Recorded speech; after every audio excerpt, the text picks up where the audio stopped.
اعوذ باللہ من الشیطان الرجیم الحمدللہ رب العالمین والصلاة والسلام علی اشرف المرسلین سیدنا و نبینا محمد وعلی آلہ واصحابہ اجمعین اما بعد فاعوذ باللہ من الشیطان الرجیم بسم اللہ الرحمن الرحیم اللہ ولی الذین آمنوا یخرجهم من الظلمات الی النور والذین کفروا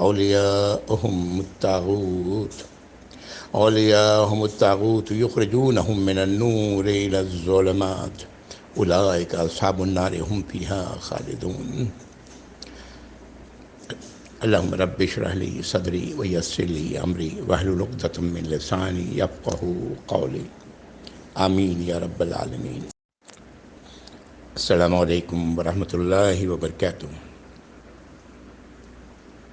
سورۃ النساء، پچھلی نشست میں ہم لوگوں نے آیت نمبر 113 تک پڑھا تھا، جو اختتام ہوتی ہے کہ اللہ ہی ہیں جس نے نازل کی آپ پر کتاب، اے نبی صلی اللہ علیہ وآلہ وسلم، کتاب بھی اور حکمت بھی، اور آپ کو وہ کچھ سکھایا جو آپ نہیں جانتے ہوتے تھے، اور آپ پر تو اللہ کا فضل عظیم ہے۔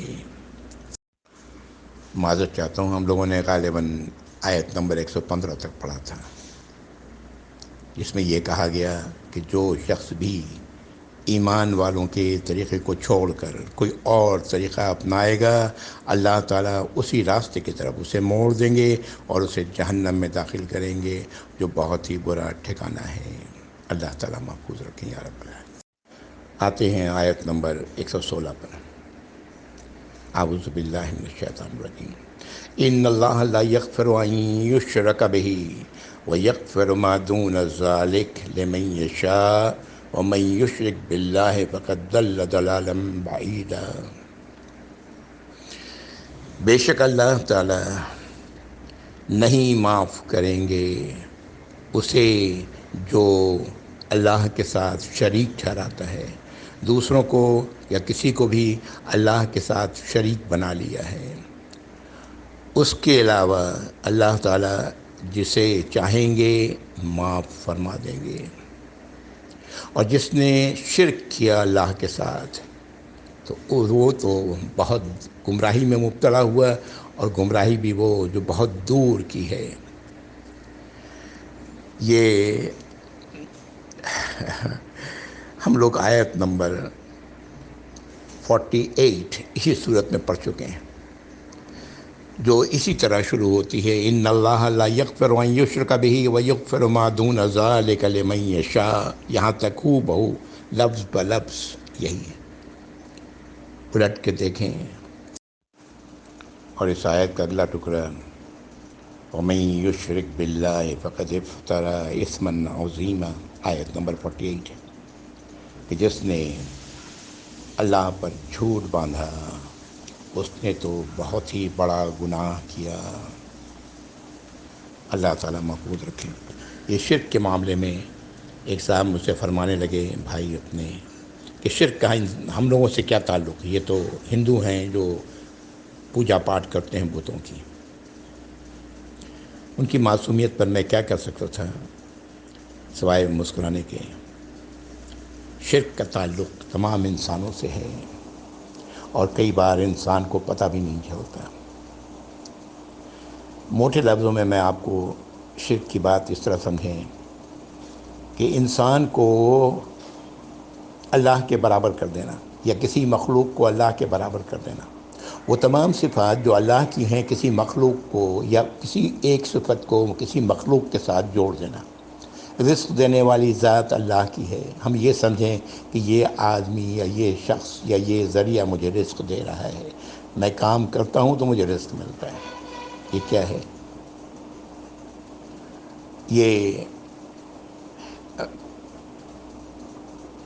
یہ سوچ اگر اس طرح کی ہے تو یہ شرک ہے۔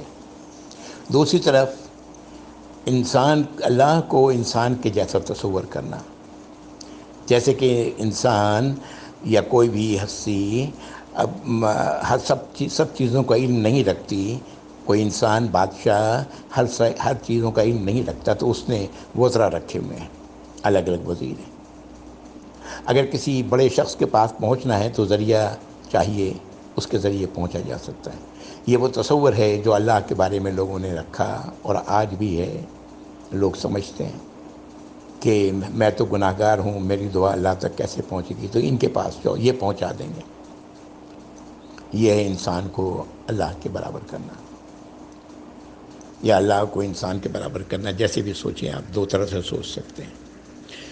شرک ایک ایسا گناہ ہے جس کی معافی نہیں، اور نہ صرف یہ کہ یہ ایسا گناہ ہے جو تمام اچھے اعمال کو، تمام صالح اعمال کو، تمام اللہ کی فرمانبرداری کے اعمال کو ضائع کر دیتا ہے، کچھ بھی نہیں رہ جاتا ہے نامہ اعمال میں۔ اور جب تک وہ شخص شرک میں مبتلا ہے، وہ آئندہ بھی جو کچھ کرتا رہے گا اللہ کی فرمانبرداری کے کام، وہ کچھ بھی اس کے نامہ اعمال میں نہیں ہوں گے، ساری چیزیں اس کے نامہ اعمال سے غائب ہو چکی ہوں گی، کچھ بھی نہیں ہوگا۔ یہ ایک ایسا گناہ ہے، اللہ تعالیٰ اسے معاف نہیں کریں گے۔ شرک کی بے شمار صورتحال اس میں ہو سکتی ہیں۔ کبھی کبھی ہم لوگ انجانے میں کہہ دیتے ہیں جی گھر میں اگر کتا نہیں ہوتا تو چور گھس جاتا۔ ارے چور اس لیے نہیں گھسا کہ اللہ کا اذن نہیں تھا۔ اگر یہ تصور ساتھ ہے تو الحمدللہ شرک نہیں ہے، لیکن اگر یہ تصور ساتھ نہیں ہے تو شرک ہے۔ ایسی چیزوں کو نبی کریم صلی اللہ علیہ وسلم نے شرک خفی کہا ہے، کہ وہ شرک جو چھپا ہوا ہے۔ آپ نے ریا یعنی دکھاوے کو بھی شرک خفی کہا ہے۔ اس کی مثال آپ نے اس طرح دی ہے کہ اندھیری رات میں سیاہ پتھر پر چلتی ہوئی ایک سیاہ چوٹی کو دیکھنا جتنا مشکل ہے، کئی بار شرک خفی کو بھی دیکھنا اتنا ہی مشکل ہوتا ہے، انسان سے سردرد ہو جاتا ہے۔ اسی لیے اللہ سے استغفار کرتے رہنا چاہیے، یا اللہ مجھ سے جو بھی غلطیاں ہوئی ہیں اس نوعیت کی، اللہ اسے معاف فرما دے، جانے میں یا انجانے میں۔ میں بار بار توجہ دلاتا ہوں آیت 2 سے 5 سورۃ البقرہ، 7 8 سورۃ البقرہ، 6 7 اور پھر 8 سے لے کے 16 سورۃ البقرہ، اور پھر 16 سے لے کے 20، بار بار میں توجہ دلاتا ہوں ان آیات کی طرف۔ پہلی بات تو یہ سمجھیں کہ جو پہلے گروپ کے لوگ ہیں کہیں کسی خاص محلے میں نہیں رہتے، اسی طرح دوسرے گروپ کے جو لوگ ہیں وہ بھی کسی خاص محلے میں نہیں رہتے، کسی خاص ملک میں نہیں رہتے۔ ویسے ہی تیسرا گروپ ہے، یہ سب اس دنیا میں ملے جلے ہیں، ایک ہی جگہ پر سبھی ہوتے ہیں، ہے نا؟ کہیں کم کہیں زیادہ، کہیں کوئی ان میں سے کوئی ایک گروپ کا انسان غائب ہوتا ہے تو کہیں دوسرا ہوتا ہے زیادہ، لیکن یہ دنیا میں انسانوں کے ساتھ ملے جلے مخلوط حالت میں ہوتے ہیں۔ کون در حقیقت کیا ہے یہ تو اللہ بہتر جانتے ہیں، لیکن انسانوں کو بھی پتہ لگ جاتا ہے کہ وہ کیا ہے۔ یہ میں نہیں کہہ رہا، اللہ کی کتاب کہہ رہی ہے۔ اعوذ باللہ من الشیطان الرجیم۔ بل الانسان علی نفسہ بصیرہ، بلکہ انسان خود اپنے آپ کو دیکھنے والا ہے۔ ولو القی معاذیرہ، چاہے وہ کتنی بھی معذرتیں پیش کرتا رہے۔ معذرت دوسروں کے سامنے پیش کی جاتی ہیں، کبھی اس چیز پر جو کیا گیا یا کبھی اس چیز پر جو نہیں کیا گیا، انسان تو جانتا ہے۔ یہ تو ایک طرف ہے، یہ تو ایک صورتحال ہے جو میں نے آپ کو بتایا کہ یہ ملی جلی آبادی ہے انسان کی ہر جگہ۔ اس ملی جلی آبادی کے پیچھے ابلیس لگا ہوا ہے، انسان کا ازلی دشمن۔ یہ سورۃ البقرہ میں آیت نمبر 40 تک یہ بات کہی گئی ہے، غالباً 30 سے 40 ہے، ایسی کچھ ہے، دیکھ لیں۔ یہ بات بتائی گئی، اللہ تعالیٰ نے بتا دیا۔ اسی لیے میں یہ بات بھی آپ لوگوں سے عرض کر چکا ہوں کہ قرآن پورا کا پورا یہ آیت نمبر 2 سے لے کے آیت نمبر 39 سورۃ البقرہ کے گرد چکر لگا رہا ہے۔ قرآن کی تمام باتیں، یہ ابلیس ہے جو انسان کا کھلا کھلا دشمن ہے۔ ابلیس کسی کو بھی نہیں چھوڑتا۔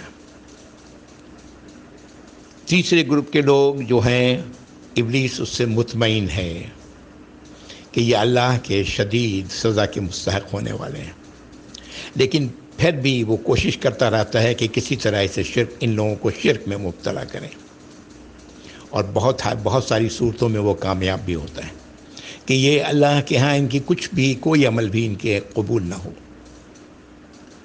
دوسرے گروپ کے لوگوں کے پیچھے وہ اس طرح لگا ہوتا ہے کہ وہ دیکھتا رہتا ہے، وہ تو مطمئن ہے ان سے، اور وہ اس کی کوشش ہوتی ہے کسی طرح اپنے گروپ سے نکل کر کے پہلے گروپ میں شامل نہ ہوں۔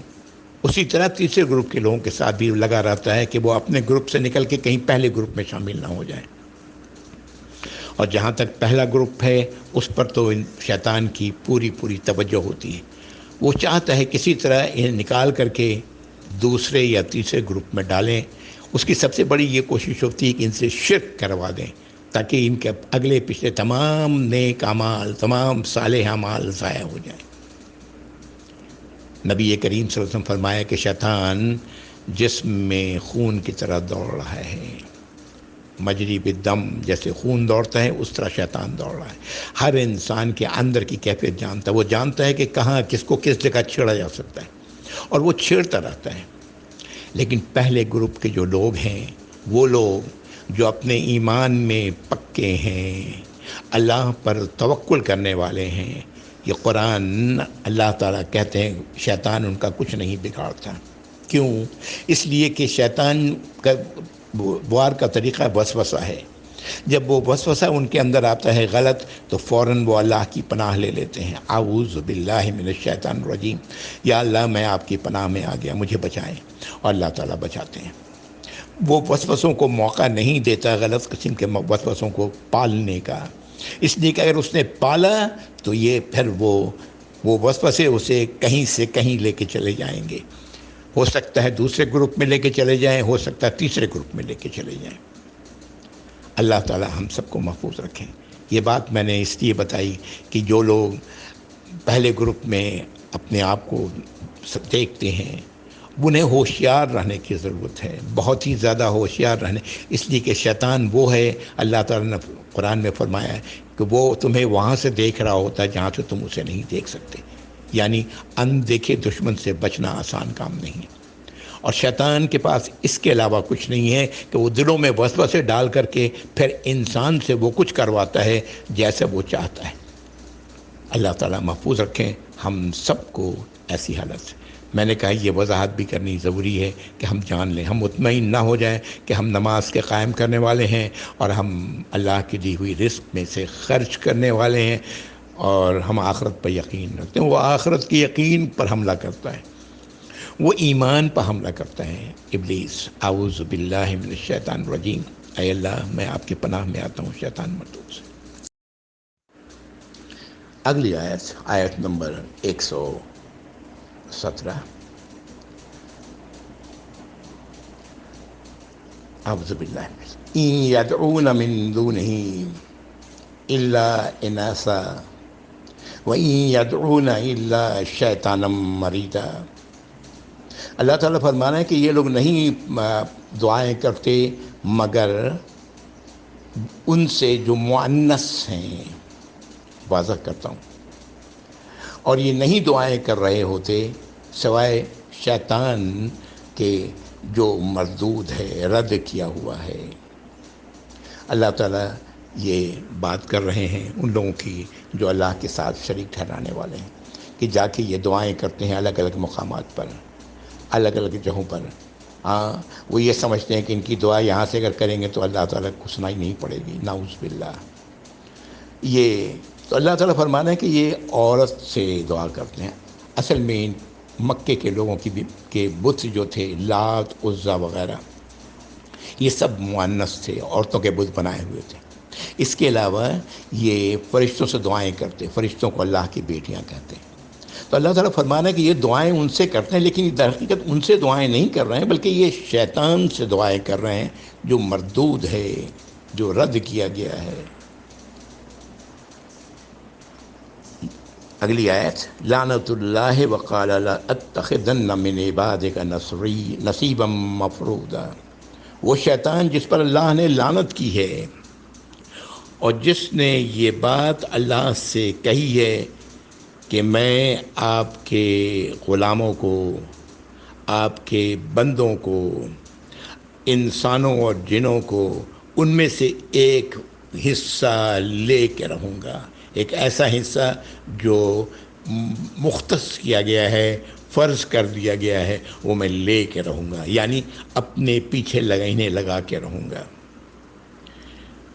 یہ کس نے کہا ہے؟ شیطان نے۔ کس سے کہا ہے؟ ابلیس نے یہ بات کہی۔ کس سے کہی ہے؟ اللہ سے۔ پیچھے ہم لوگ پڑھ چکے ہیں اور آگے مزید آئے گی یہ بات۔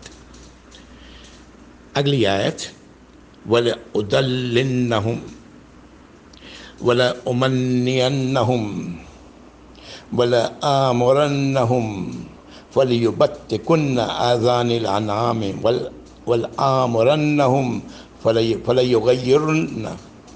فَلَيُغَيِّرُنَّ خلق اللہ وَمَن يَتَّخِذْ الشَّيْطَانَ وَلِيًّا مِّن دُونِ اللَّهِ فَقَدْ خَسِرَ خُسْرَانًا مُّبِينًا۔ یہ آیت نمبر 119 ہے۔ کیا اس نے کہا ہے؟ آگے سنیے۔ وہ اس نے یہ کہا، اللہ تعالیٰ فرما رہے ہیں کہ ہم بے شک اور لازماً گمراہ کروں گا ان لوگوں کو، یعنی آپ کے غلاموں کو، انسانوں کو، جنوں کو، اور انہیں امیدیں دلاؤں گا، لازماً امیدیں دلاؤں گا، امیدوں کی جال میں انہیں پھنساؤں گا، اور ہم انہیں لازماً حکم دوں گا۔ تو یہ جانوروں کے چوپایوں کے کانوں کو کاٹیں گے، اور ہم انہیں حکم دیں گے، اور میں انہیں حکم دوں گا ان لوگوں کو، تو یہ آپ کی، یا اللہ آپ کی تخلیق میں تغیر کریں گے، بدلیں گے اس کو، جو آپ نے تخلیق کی ہے اس میں تغیر کریں گے۔ اور اگلا ٹکڑا، وَمَن يَتَّخِذِ الشَّيْطَانَ وَلِيًّا مِّن دُونِ اللَّهِ فَقَدْ خَسِرَ خُسْرَانًا مُّبِينًا۔ جس نے شیطان کو، اللہ تعالیٰ فرما رہے ہیں، جس نے شیطان کو اپنا ولی بنایا اللہ کو چھوڑ کر، تو وہ تو پڑا خسارے میں، پڑ گیا، اور بہت ہی ایسا خسارہ جو بہت ہی واضح ہے، یعنی جہنم میں لے جانے والا خسارہ ہے۔ آج کے حالات میں اس آیت پر ذرا غور کریں۔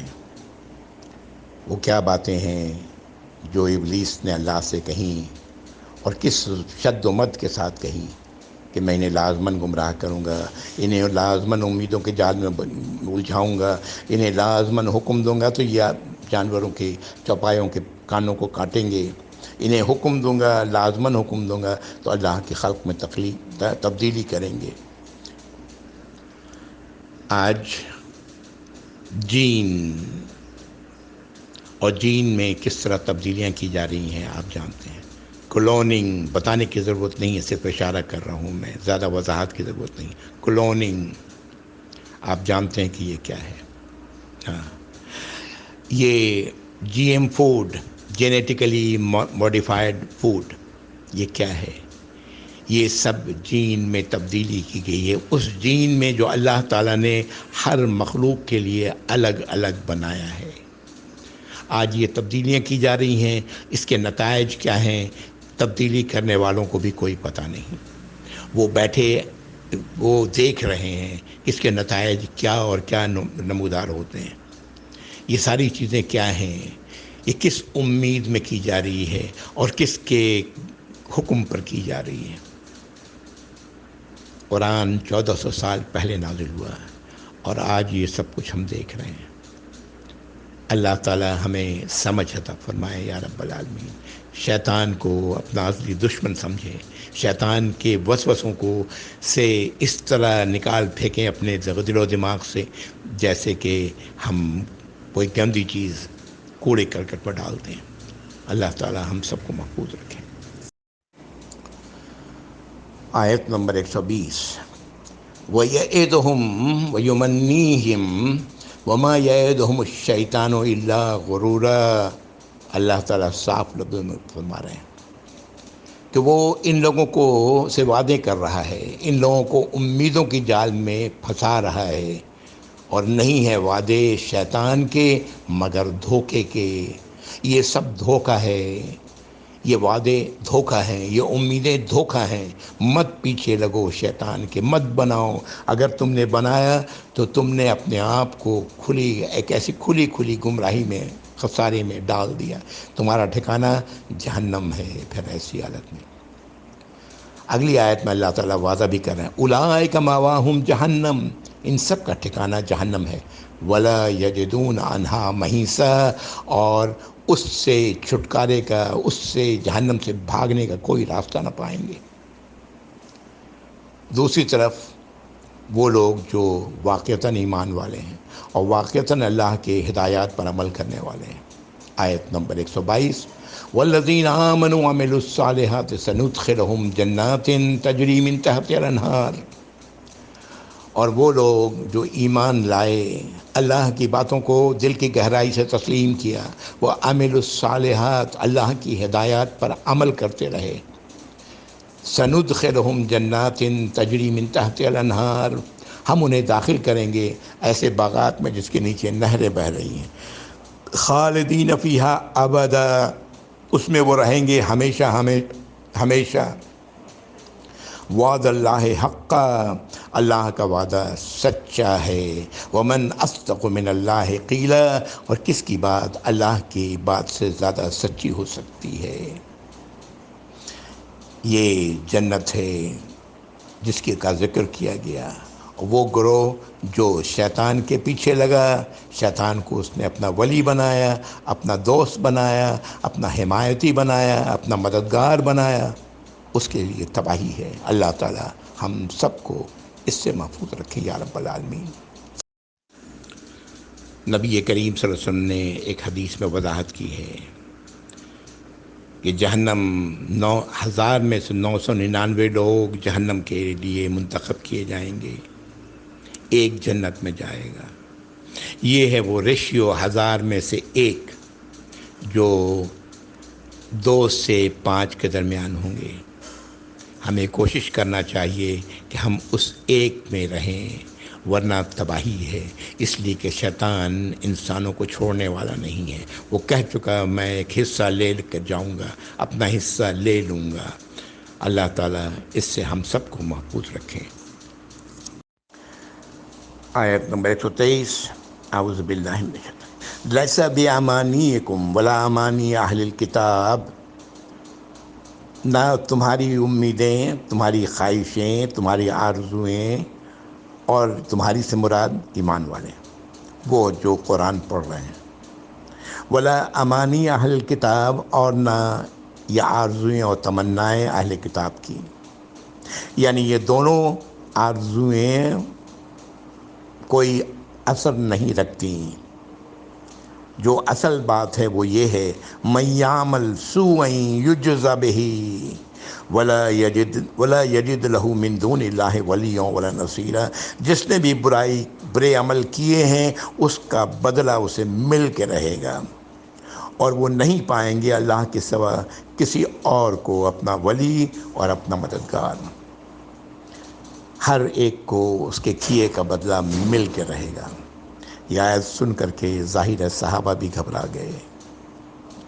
آپ صلی اللہ علیہ وسلم نے وضاحت کی کہ ایمان والے جو 2 سے 5 کے درمیان ہیں، ان پر جو مصیبتیں آتی ہیں وہ ان کے بدلہ ہو جاتا ہے، دنیا میں ہی ان کو بدلہ مل جاتا ہے ان کے برے اعمال کا، اور اس طرح جب وہ اللہ کے پاس پہنچتے ہیں تو پاک و صاف پہنچیں گے انشاءاللہ۔